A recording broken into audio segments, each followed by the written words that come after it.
Hello there, Dusty Hart with Dusty Hart Outdoors. I'm going to do something a little bit different today. As you can see, I'm in the kitchen. I'm going to do a tutorial video on how to make apple pie shine. Something I like to do around the holidays when it starts getting cooler outside. Makes good gifts, and it's just good to sit around with family and take a sip now and then. Anyway, we'll go over the ingredients to start off with. First thing you're going to need is a gallon of apple pie, or of apple cider rather. The darker, thicker looking, with the more pulp that you can find, the better. Then you're going to need some apple juice. You actually only need a quart, but it's cheaper just to buy the full-size bottle.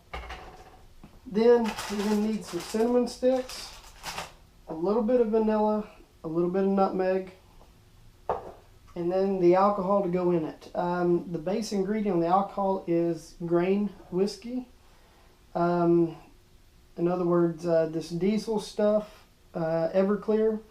And I realize that in some states, in some areas, you can't get the 190 proof. Just get the strongest you can get. Or if by chance you have a way to get a hold of the real stuff, you can use that. I put rum in mine as well, and I used to use Bacardi 151. They don't make this anymore, and in fact, if you're unaware of that, what's on the shelves right now is all you can get, and I cannot get it here any longer. So I went and I found the strongest rum that I could find, which happens to be this Admiral Nelson's. It's 101 proof, and that's what I'm going to use in this batch.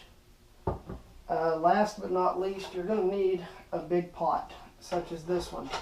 And now we'll start going through what you do here.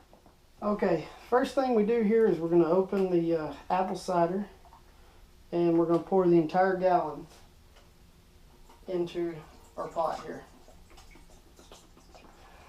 The second ingredient is going to be the apple juice, and you only need a quart, 32 ounces, so this is a 64 ounce bottle, so I'm just going to guesstimate here and pour about half of it in.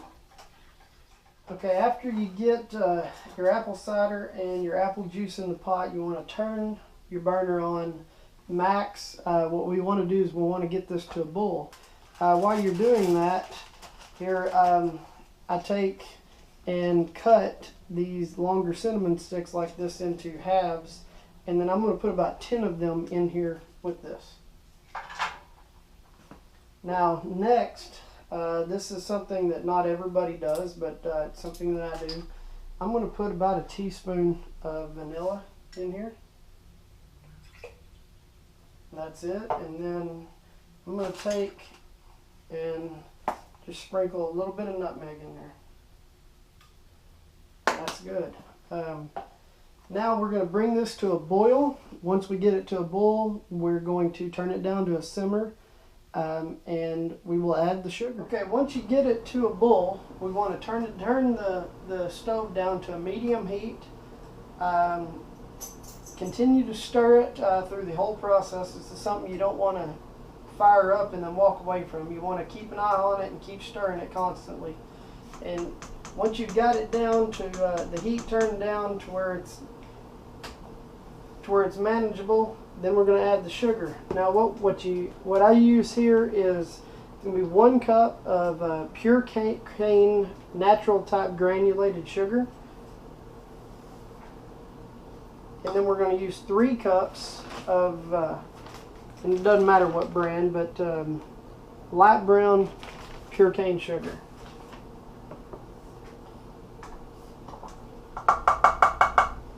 And that'll be 3 cups of the brown sugar, and you're going to let it simmer and continue to stir for 10 to 15 minutes, just until you know and you've made sure that all the sugar has been dissolved. Okay, after 10 or 15 minutes of simmering it to make sure that all the sugar has dissolved, we're just going to turn the heat completely off. Give it another stir, and then set it off to the side. We're going to completely remove it from the heat And we're just going to let it sit there. We're going to let it sit until it is completely cooled down to room temperature before adding the alcohol. Now this will take several hours, but if you add the alcohol too soon, before it is cooled completely down, it will evaporate some of the alcohol content, and you won't really get the product that you're looking for. Okay, once we have let it cool down all the way to room temperature, we're going to uncover it. We're going to give it a stir, and we're going to remove all of the cinnamon sticks. Okay, once you have all of the cinnamon sticks removed, we're going to start to add the alcohol. Now for a batch this size, and you can do this according to how potent you would like it or how strong you would like it, but what I start out with is 2.5 cups of the grain alcohol.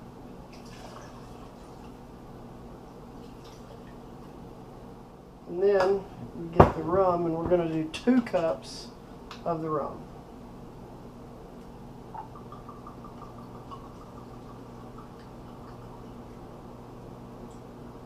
Make sure we get it mixed very, very well before taking and starting to put it in the mason jars. What I didn't include in what you will need earlier is you will need 6 quart-size mason jars for a batch of this size. That's it. That's the process to make apple pie shine. Once you've put it in the mason jars, I typically leave it set out on the counter of the table overnight, and then I'll put it in the refrigerator after that. The longer it sets, the better it gets. When you first make it, like right now, it's got a very strong alcohol taste. But after setting in the refrigerator for 3 or 4 days, it'll lose most of that, and after about a week, you can't even really taste the alcohol at all. Okay, now the easiest way that I have found to put the apple pie shine in the jars itself, you can get a funnel, try to pour it. Unfortunately, it usually doesn't work out unless you've got an extra set of hands or 2. So I use the 1 cup measuring cup that I've used for the sugar and the alcohol. Make sure you give it a good stir, and then I just fill up each jar like this. And then with each jar, I take a fresh cinnamon stick out, break it in 2, and drop 1 fresh cinnamon stick in each jar. So there you go, from start to finish, apple pie moonshine. Hope you enjoyed the video. Thank you.